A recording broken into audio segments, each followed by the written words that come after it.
हाँ, वेदांत।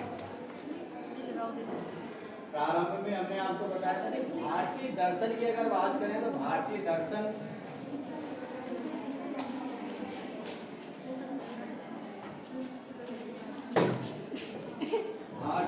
में अलग अलग दो विचारधारा है, ठीक। दोनों विचारधाराओं में एक आस्तिक शाखा है, दूसरी नास्तिक शाखा है। और दूसरी कौन सी है? नास्तिक शाखा। आस्तिक शाखा वेद को मानती है और नास्तिक शाखा वेद को नहीं मानती। इसलिए कहते हैं वेद निंदिका नास्तिका। जो वेद की निंदा करते हैं, वेद को नहीं मानते, वो नास्तिक। नास्तिक मतलब ईश्वर के मानने या न मानने से इसका कोई संबंध नहीं है। नास्तिक का तात्पर्य है जो सीधे सुपर नेचुरल एनर्जी को मानता है, बीच में किसी कड़ी को स्वीकार नहीं करता। जैसे इस्लाम में सीधे जो शिया और सुन्नी है, शिया मोहम्मद साहब को नहीं स्वीकार करता, ठीक। तो आस्तिक संप्रदाय में अगर हम बात करें तो इसमें पहले सांख्य, न्याय, दर्शन,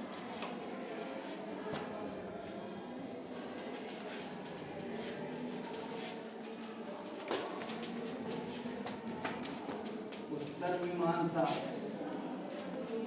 पूर्व मीमांसा, वैशेषिक,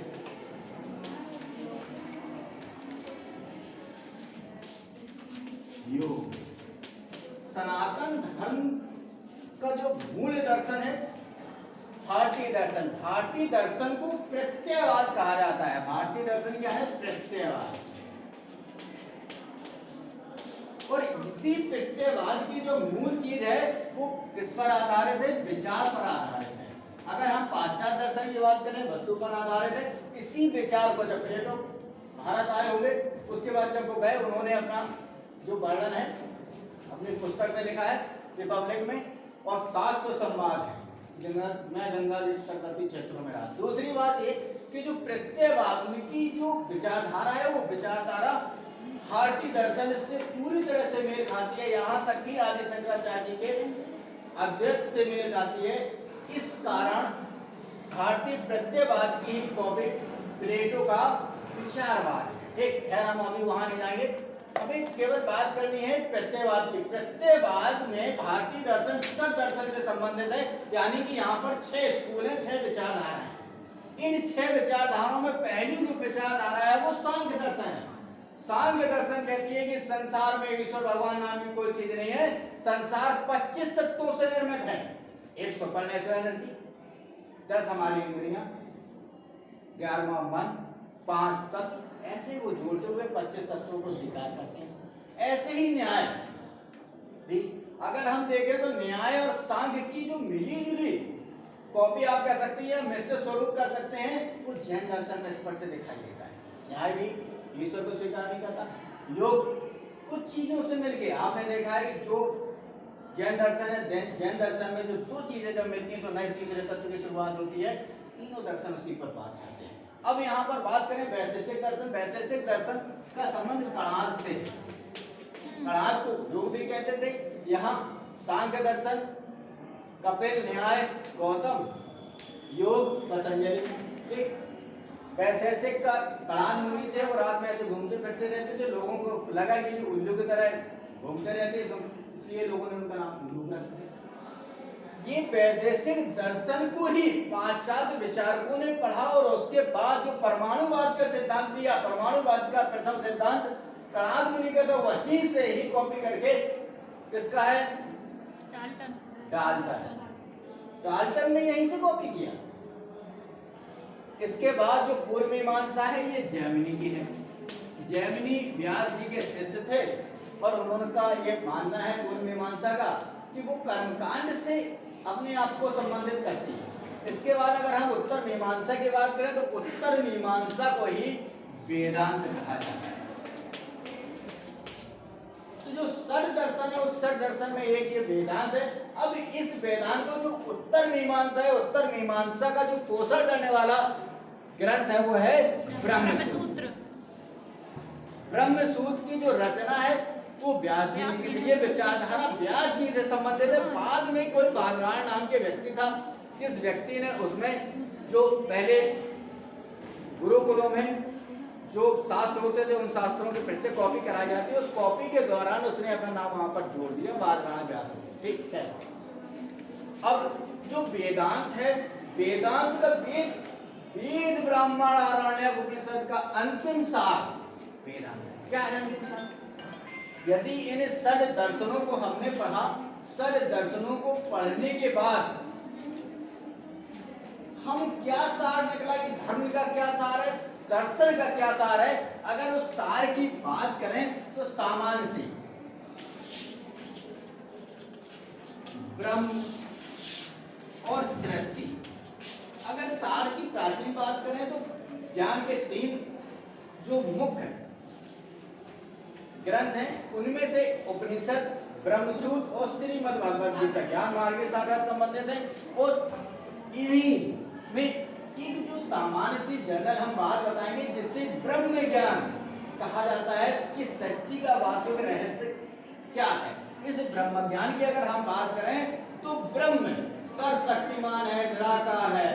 ब्रह्म सृष्टि का संचालन करता है। ब्रह्म विचार जगत है, सृष्टि वस्तु जगत है। अब इसी में एक तत्व और निकल के आ जाता है, माया। माया बाद में है। तो ब्रह्म यहाँ पर जो आप क्रम से दर्शन देख रहे हैं, 5 दर्शनों में वहां पर भगवान नाम की कोई चीज नहीं, ईश्वर को स्वीकार नहीं करते।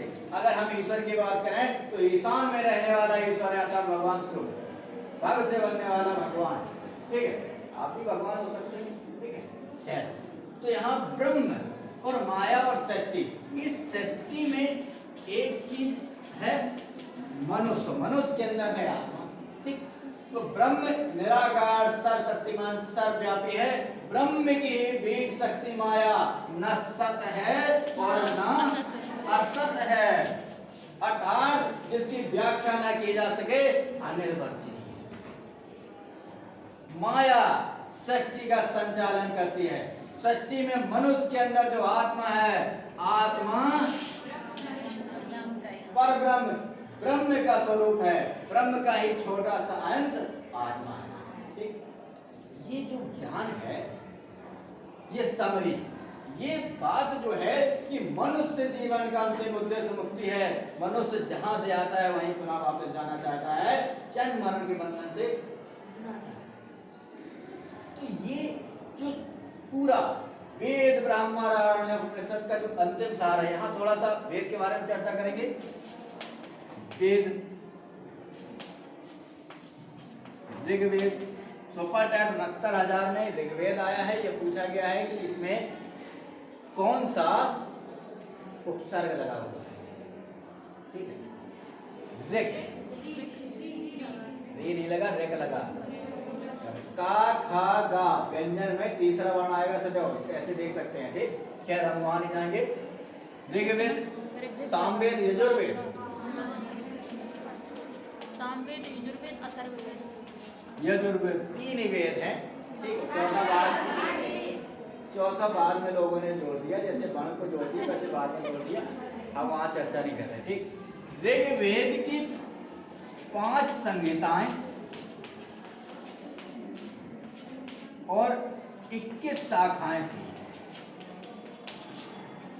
अगर हम थोड़ी देर के लिए प्लेटो की बात करें तो प्लेटो ने जो 700 संवाद दिए, प्लेटो जब भारत आए होंगे 20 साल प्लेटो के बाद अगर हम बात करें तो जो ईसा मसीह से वो 20 वर्ष भारत में रहे। ठीक। अगर हम प्लेटो की बात करें, प्लेटो उनसे लगभग 350 साल पहले रहा। तो प्लेटो जब भारत आया होगा उस समय ये ऋग्वेद की शाखाएं रही होंगी, क्योंकि जब वो आया होगा तो उसने देखा होगा कि प्रत्येक शाखा में प्रत्येक शब्द का, प्रत्येक बात का एक विवेचन प्रस्तुत किया गया है और वो विवेचन उपनिषदों में अलग अलग टॉपिक करके रखा है। तो वेदों की जो बात है, वेदों को हम कैसे समझें, समझने के लिए 6 अंग हैं। ज्योतिष, निरुक्त, शिक्षा, व्याकरण। ठीक। 6 अंग, उन अंगों को हम पढ़ेंगे तब ऋग्वेद समझ में आएगा। तो ऋग्वेद में जो 5 संहिता 21 शाखाएं, उनमें से एक शाखा आश्वलायनी वर्तमान में मौजूद है और इस शाखा में केवल इंद्र आदि देवताओं का वर्णन है, जिसका पोषण करने के लिए गोगोल में एशिया माइनर का जो शिलालेख है वो इंद्र आदि देवताओं को समर्पित है। वो इस बात की प्रामाणिकता को दर्शाता है।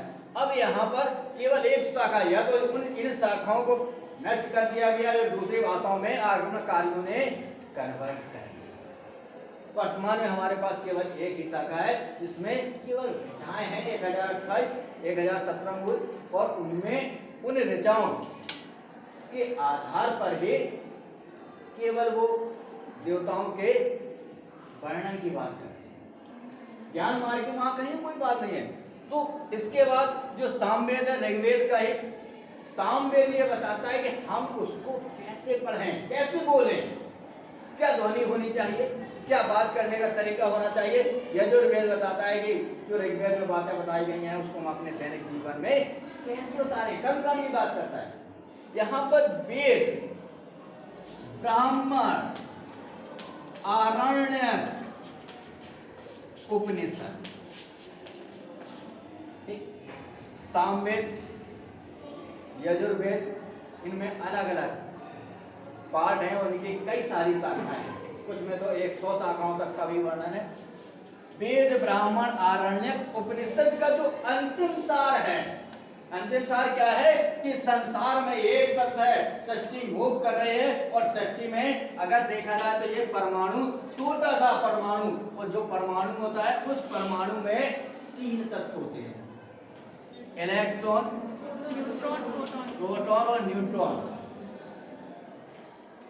अगर हम देखें तो ये न्यूट्रॉन विष्णु, प्रोटॉन ब्रह्मा काम कर रहा है, नगण्य है, और इलेक्ट्रॉन शिव, मूव करने वाला जो होता है वो सृष्टि का संचालन कर रहा है। ठीक, शिव, ये आध्यात्मिक भी हो सकता है। ठीक है, आपको लग सकता है इस पर आप प्रमाणिक तौर पर काम कर सकते हैं। नासा में इस पर अभी बहुत काम चल रहा है। ठीक, हमारे यहाँ तो अभी शुरू नहीं हुआ, लेकिन नासा में भी बहुत काम चल रहा है। तो हम बात कर रहे थे, आप पर्सनैलिटी ऑफ आइंस्टीन बुक में भी इसका वर्णन देख सकते हैं।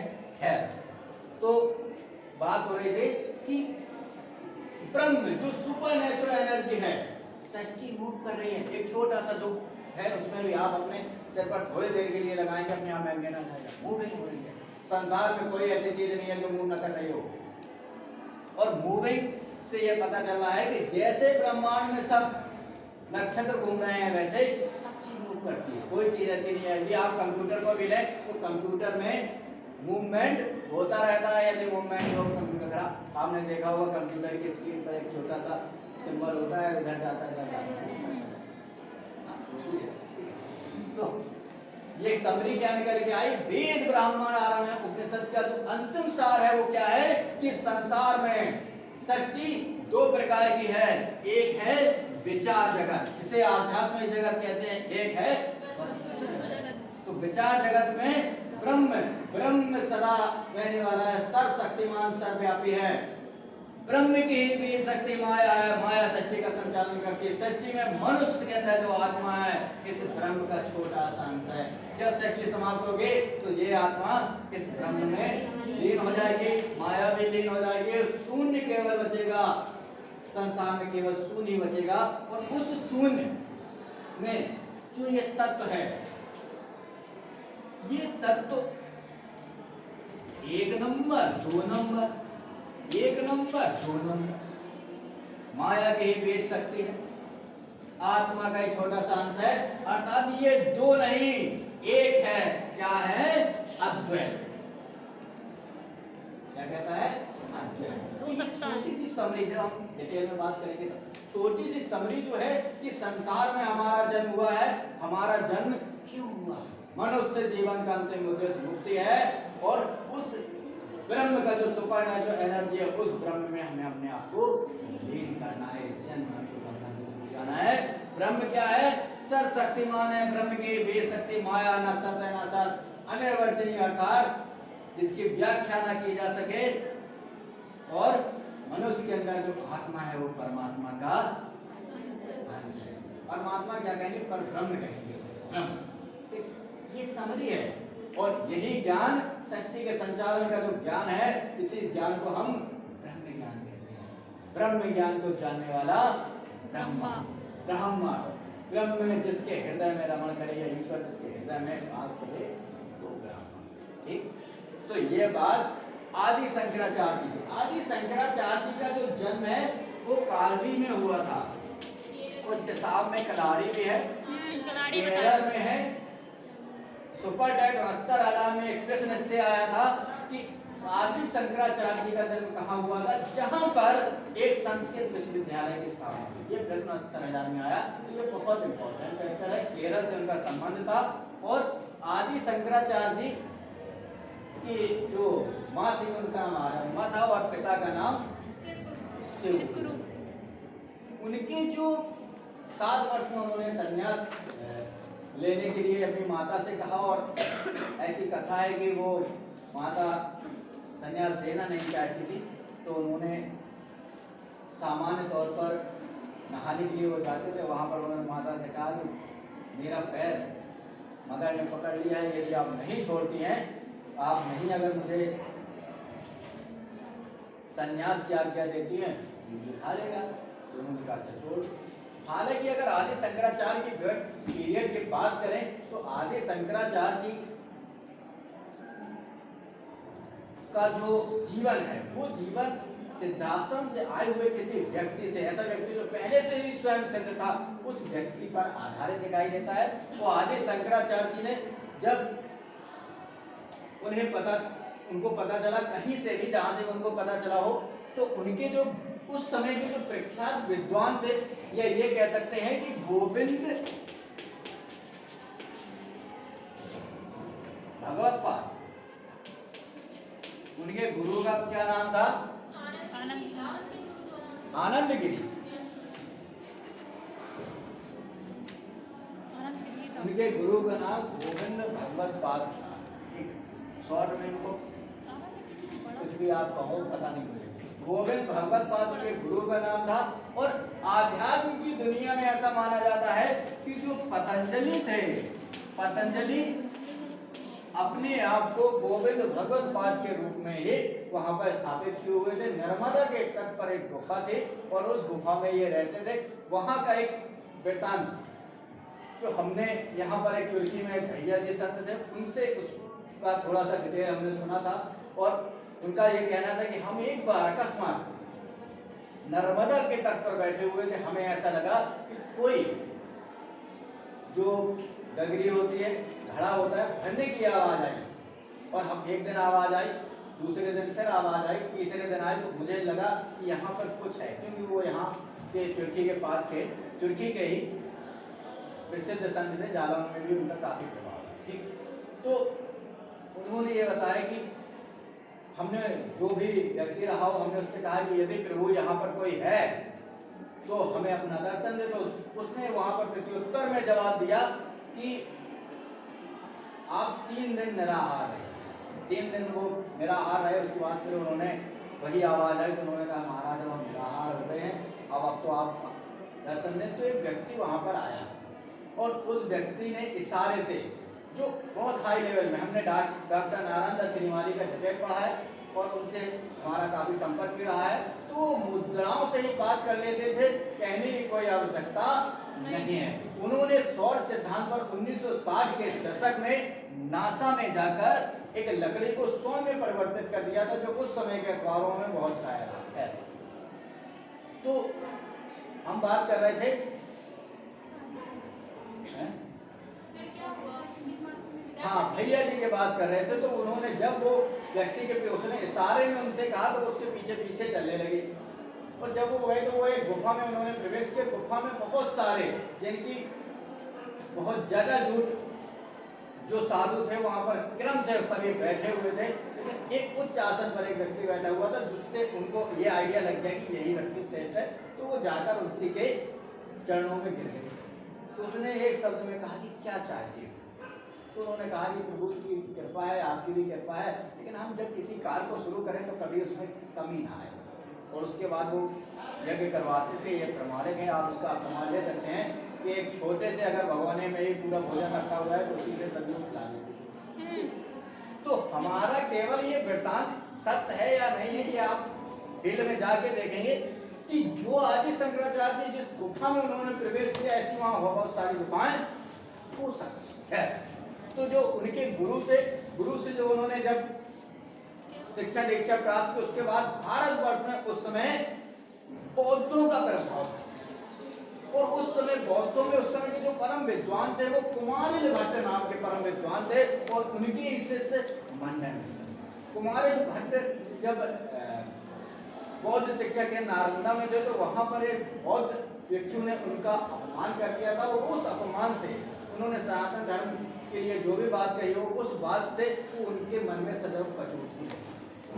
तो आदि शंकराचार्य जब अपने बहुत सारे शिष्यों के साथ उन्होंने पुनः सनातन धर्म की स्थापना के लिए वो आगे बढ़े, तो लोगों ने कहा कि इसके लिए आपको बनारस जाना चाहिए, वहां पर सबसे भारतवर्ष के जो विद्वान है, सबसे विद्वान से आपको सत्कार करना चाहिए, तभी ये संभव है।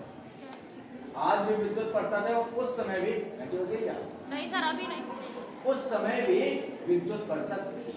और वो कुमारिल भट्ट के पास पहुंचे तो उन्होंने कहा कि अब हम तो बूढ़े हो चुके हैं, आप यदि हमारे शिष्य मंडन मिश्र शास्त्रार्थ कर लेते हैं, और उस शास्त्रार्थ में यदि आप उन्हें परास्त कर देंगे तो मैं मान लूंगा कि आपने मुझे परास्त कर दिया। और आदि शंकराचार्य जब वहां खोजते हुए जा रहे हैं, अगर हम बात करें चाणक्य की भी बात करें, उनको भी दिशा देने वाली एक महिला, और आदि शंकराचार्य जब जा रहे थे तो उनको भी दिशा देने वाली एक महिला ही थी। वहां पर मंडन में जा रहे थे तो उन्होंने एक वहां कपड़ा धोते हुई महिला से पूछा कि पुत्र गृह मंडन मिश्र का घर कहाँ है, संस्कृत में पूछा। तो महिला ने जवाब दिया, यत्र गृह वह घर जहाँ तत्व सुखा वेद वार्ता वर्तन थे, ऐसा घर जहाँ पर तोता वेद की बातें कर रहा हो, वह स्थान मंडन मिश्र का घर है।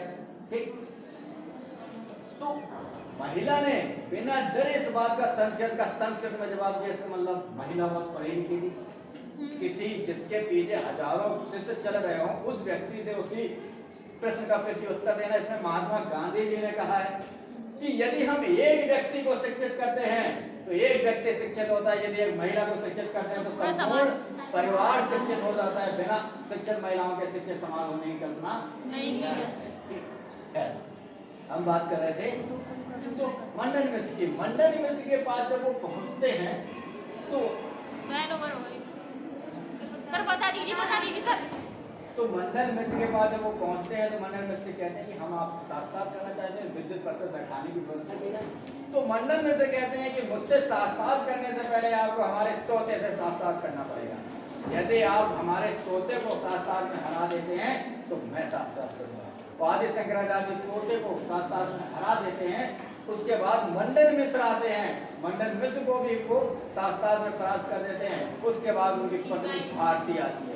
इस क्रम को अगर आप देखना चाहें तो इस क्रम में महिला पहले भी आ सकते थे। लोग अंदर बैठे रहते हैं, कहते जाओ तुम बाहर देख कर आओ। तो यहाँ पर ये बात भारतीय संस्कृति की स्पष्ट दर्शाती है कि महिला का स्थान पुरुष से 10 गुना अधिक श्रेष्ठ है। बाकी का करेंगे।